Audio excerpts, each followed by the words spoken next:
இருக்கு, வசமா சிக்கிட்டோம்.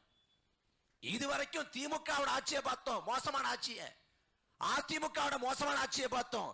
வரலாற்றில் இல்லாத கொடுங்கோல் ஆட்சியை பார்க்க போறோம் இந்த 5 ஆண்டு காலம். அவனாவது பதில் சொல்லுவான், இவன் பதிலே சொல்ல மாட்டான். என் மேல பழிய போடுறாங்க, என் மேல பழிய போடுறாங்க, வாயிலே வேட்டை அடிச்சுக்கிறது.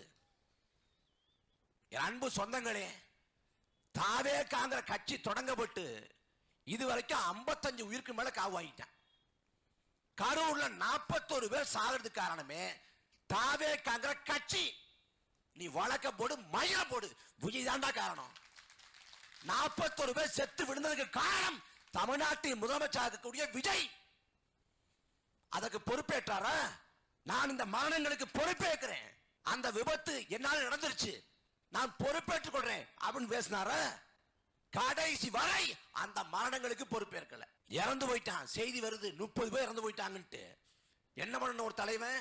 நம்மளை பார்க்க வந்து இறந்து போயிட்டானு பதறி துடிச்சு போய் என்னானாலும் பரவாயில்ல, செத்து போன உடம்ப நான் பார்க்கணும், எனக்காக செத்தவனை நான் பார்க்கணும்னு ஓடோடி போயினா அவன் தலைவன். ஆனா துண்ட காணும், தோலவும் இதை காணும்ட்டு கிளம்பி ஓடிட்டாரு. கிளம்பி ஓடிட்டு 1 மாத காலம் கழிச்சு வெளில வர்றாரு. 2 நாள் கழிச்சு ஒரு வீடியோ, சர்க்கார் பட இன்டர்வல் பிளாக் மாதிரி. இப்ப திடீர்னு பார்த்தா நான் கரூருக்கு போறேன். ஏன் திடீர்னு கரூருக்கு போறீங்க?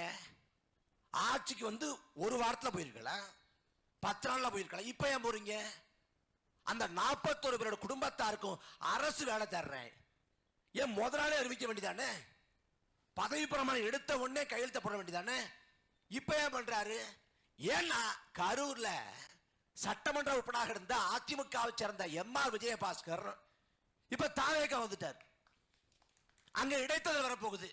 இடைத்தேர்தல் வரப்போறதுனால திடீர்னு 41 பேர் இருக்காங்கல்ல, அந்த குடும்பத்தார், அவங்கள பார்க்க போறேன். ஒரு நாடகம்.